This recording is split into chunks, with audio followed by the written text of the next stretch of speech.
Hello student, धन्यवाद हमारे इस यूट्यूब चैनल में दोस्तों आने के लिए। तो आज हम लोग दोस्तों क्लास 12 का चैप्टर 1 हिस्ट्री बुक, ठीक है, ईटेमन के तथा अस्तिया का पार्ट 2 को कवर करेंगे दोस्तों। पार्ट 1 में हमने आपको बताया दोस्तों वहाँ का आरंभ दोस्तों और जीवन के बारे में मैंने बताया। यहाँ पर दोस्तों टॉपिक जैसे 2.1 है दोस्तों, यहाँ पर जो ये टॉपिक है ना, कृषि प्रौद्योगिक, ठीक है, उसी चैप्टर में आपका आ जाता है कृषि प्रौद्योगिक, ठीक है दोस्तों। तो उसके बारे में जानेंगे दोस्तों, वहाँ का जो कृषि किस प्रकार होते थे, क्या क्या साक्ष्य मिले हैं वो पाएंगे दोस्तों, वो जानेंगे दोस्तों। आज बहुत ही अच्छे से जानेंगे दोस्तों, वीडियो को स्किप ना करें दोस्तों और वीडियो में बने रहें। तो देखिए दोस्तों, सबसे पहले वहाँ पर कृषि के साक्ष्य मिले थे दोस्तों, ठीक है। ये कृषि के संकेत भी मिले हैं दोस्तों, क्योंकि ये दोस्तों अनाज के दाने से पता चलते हैं कि दोस्तों वहाँ पर कृषि भी होती थी, ठीक है दोस्तों। अब कृषि होती थी दोस्तों तो वहाँ पर जुते हुए खेतों की भी साक्ष्य मिले हैं दोस्तों, और ये कालीबंगन जो कि राजस्थान में पड़ता है वहाँ पर मिले हैं, ठीक है। आगे दोस्तों, खेत जोतने के लिए बैलों का प्रयोग होता था। खेत को जोतने के लिए दोस्तों बैलों का प्रयोग होता था दोस्तों। अब ये बैलों की जानकारी दोस्तों मोहरों से पता चलते हैं, ठीक है। ये मोहरों से पता चलते हैं दोस्तों, मोहर में जो छापे गए थे वो बैलों के निशान थे दोस्तों। तो इससे पता चलते हैं दोस्तों, वहाँ के जो लोग थे हड़प्पा सभ्यता के लोग, वो लोग बैलों की भी जानकारी रखते थे, तब ना वहाँ पर छापे गए थे मोहरों में। तो चोलिस्तान के कई स्थलों और बनावली जो कि हरियाणा में से मतलब प्राप्त होता है, ठीक है, इससे मिलते हैं। और मिट्टी से बने हल के प्रतिरूप मिले हैं। तो दोस्तों बनावलियों जो कि हरियाणा में पड़ता है, वहाँ पर दोस्तों मिट्टी हल के साक्ष्य मिले हैं। ये भी आपको बोर्ड एग्जाम में क्वेश्चन पूछे जाते हैं डायरेक्ट, ठीक है। इस खेत में दोस्तों हल के रेखाओं के दो समूह एक दूसरे को समकोण पर काटते हुए मिले हैं। इससे पता चलता है कि दोस्तों वहाँ पर एक साथ दो दो फसल की उगाई जाती थी। मतलब कि दोस्तों समकोण पर काटती हुई, मतलब कि दोस्तों इस प्रकार है कि दोस्तों अगर ये इधर से अगर हल चलाया जाए और इधर से, तो ये दोस्तों एक दूसरे को समकोण पर काटते हुए मिलते हैं। इससे दोस्तों पता चलता है कि ये इधर अलग खेती होती थी, इधर अलग और इधर अलग और इधर अलग दोस्तों, एक साथ मतलब कई खेती मतलब अलग अलग फसल उगाए जाते थे एक साथ, ठीक है। अधिक हड़प्पा स्थल अर्धशुष्क क्षेत्र में स्थित था, ठीक है। इससे पता चलता है कि कृषि के लिए सिंचाई की भी जरूरत होती थी। देखिए दोस्तों, अर्धशुष्क मतलब होता है आधा सूखा हुआ, ठीक है। वहाँ पर दोस्तों अधिकतर मतलब सूखा हुआ वहाँ पर क्षेत्र थे, ठीक है, स्थल थे सूखा हुआ, ठीक है। अब दोस्तों कृषि के लिए तो जल का आवश्यक होता ही था होगा, तो वहाँ दोस्तों नहर की भी अवशेष मिले हैं, ठीक है दोस्तों। ये अफगानिस्तान में सोरतुगई एक जगह है, वहाँ पर दोस्तों मिले हैं। ये भी क्वेश्चन आपको पूछे जाते हैं दोस्तों कि नहरों के अवशेष कहाँ पर मिले हैं, हड़प्पा सभ्यता में दोस्तों, ठीक है, ये भी पूछे जाते हैं। तो आगे दोस्तों सिंचाई का प्रयोग, ठीक है, सिंचाई का प्रयोग दोस्तों देखिए कुएं से भी प्राप्त पानी का प्रयोग सिंचाई के लिए करते थे दोस्तों। वहाँ पर कुएं भी मिले हैं, ठीक है, वहाँ पर दोस्तों कुएं भी मिले हैं। इससे भी दोस्तों सिंचाई वहाँ पर करते थे हड़प्पा सभ्यता के लोग, ठीक है दोस्तों। वहाँ पर दोस्तों जलाशय का भी साक्ष्य मिले हैं, जो कि धौलावीरा गुजरात में पड़ता है, ठीक है। धौलावीरा गुजरात में पड़ता है, वहाँ पर दोस्तों जलाशय के भी साक्ष्य मिले। ये भी क्वेश्चन आपको पूछे जाते हैं बोर्ड एग्जाम में, ठीक है दोस्तों। इसका प्रयोग दोस्तों कृषि के जल संचलन के लिए किया जाता था, जल संचलन के लिए इसका प्रयोग किया जाता था, ठीक है दोस्तों। तो आगे फिर पढ़ते हैं दोस्तों, देखिए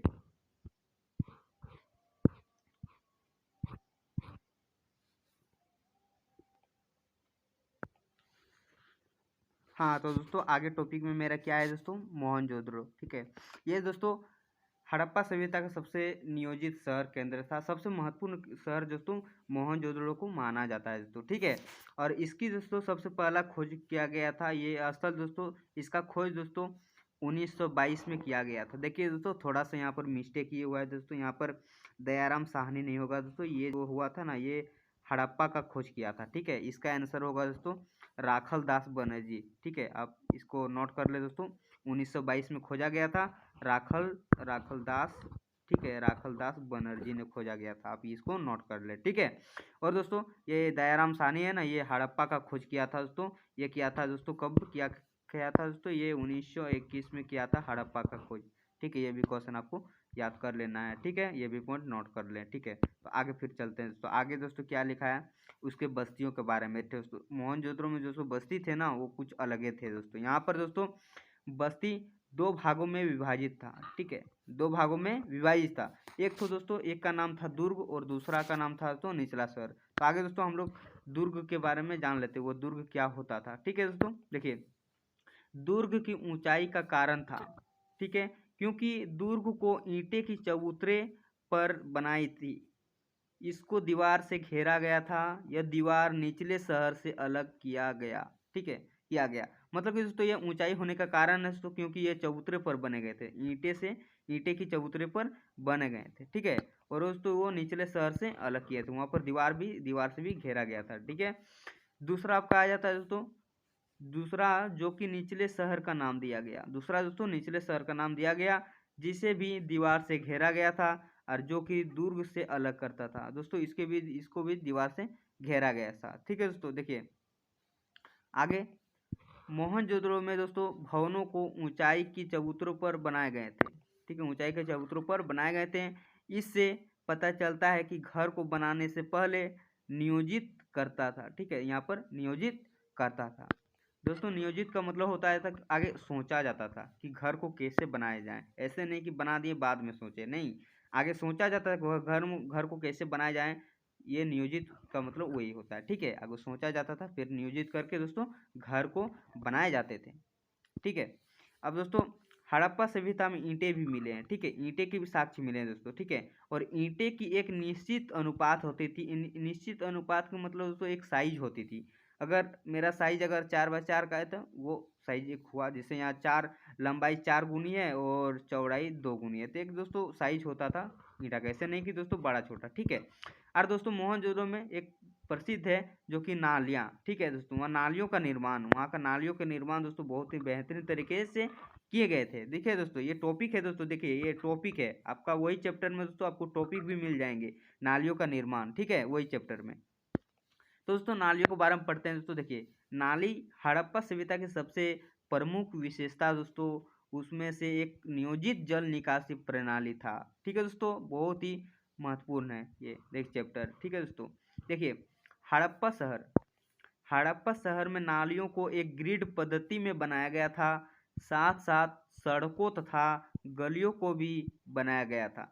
देखिए दोस्तों ग्रिड पद्धति क्या होता है दोस्तों, ग्रिड पद्धति मतलब होता है दोस्तों एक दूसरे को समकोण पर काटती हुई, मतलब दोस्तों देखिए अगर उधर से कोई नाली आ रहा है, ठीक है, और इधर से भी कोई नाली आ रहा है दोस्तों, देखिए बीच में समकोण पर काटती हुई बना दोस्तों, और दोस्तों इसके जो आमने सामने है ना घर को बसाया जाता है, घर बनाया जाता था इसके, ताकि दोस्तों यहाँ से जो स्नान घर या भी उसका नाली यहाँ से कनेक्ट हो सके दोस्तों। ठीक है, ये बनाया जाता था कि यहाँ से कनेक्ट हो सके, तो वो दोस्तों एक ग्रिड पद्धति में बनाया जाता था। ठीक है, ऐसे नहीं कि कहीं भी बना दे। ठीक है, घरों को बनाने से पहले गली तथा नालियों को बनाया जाता था, बाद में भवनों को बनाया था। वाह क्या बात है दोस्तों, देखिए आगे दोस्तों नालियों को बनाया जाता था, नालियों को बनाने के बाद दोस्तों जैसे यहाँ से यहाँ नाली चल गया, और दोस्तों इसके साइड साइड में घर को बनाया जाता था, और ऐसे नहीं कि टेढ़ा, तो अधिकतर सीधा होता था नालियों वहाँ का। ठीक है, ऐसे कुछ, और दोस्तों यहाँ का जो स्नान घर का जो उसका पाइप था वो नालियों में यहाँ पर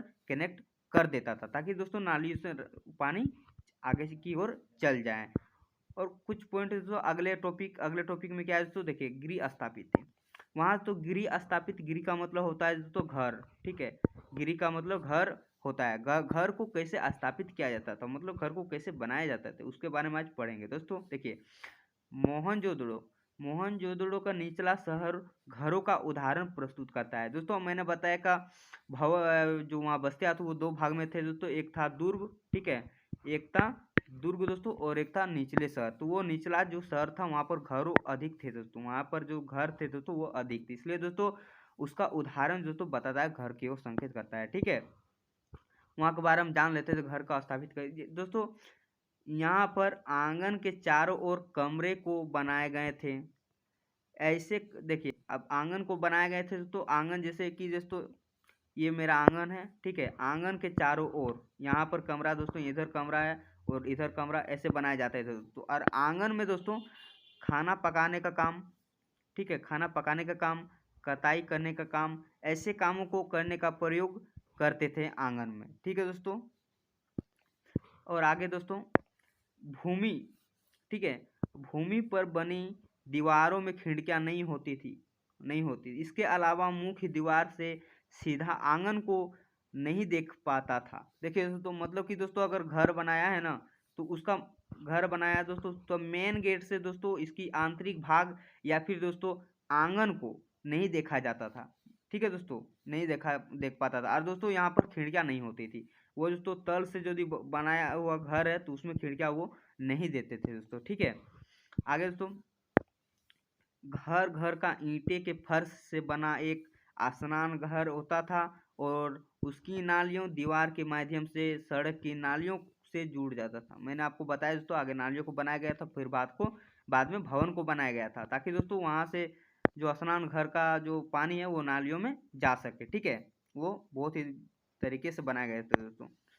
घरों के छतों पर जाने के लिए सीढ़ियाँ का अवशेष मिले हैं और कई आवासों में कुएं थे। लगभग 700 का अवशेष मिले हैं। ठीक है, देखिए दोस्तों, वहाँ पर कुएं का भी अवशेष मिले हैं और उससे दोस्तों सिंचाई भी करते थे। और दोस्तों कि वहाँ जो कुएं जो बनाए गए थे, तो जैसे तो घर है तो इससे बाहर में कुएं बनाए गए थे। ठीक है, ताकि दोस्तों बाहर से आए हुए राजगीर यहाँ पर आके पी सकते हैं दोस्तों, जो कि इधर उधर घूमते रहते हैं ना, वो आके यहाँ पे कोई भी पानी पी सकते हैं। ऐसे के नहीं दोस्तों घर में बनाए गए थे। और वहाँ दोस्तों 700 का अवशेष मिले हैं। तो दोस्तों मैंने यहाँ पर कुछ जितने भी टॉपिक दोस्तों इसको क्लियर कर चुके हैं दोस्तों, और पार्ट 3 में दोस्तों हम लोग आगे टॉपिक क्लियर करेंगे दोस्तों। ये वीडियो दोस्तों पार्ट 2 है। ठीक है, उसी चैप्टर का पार्ट 2 वीडियो है दोस्तों।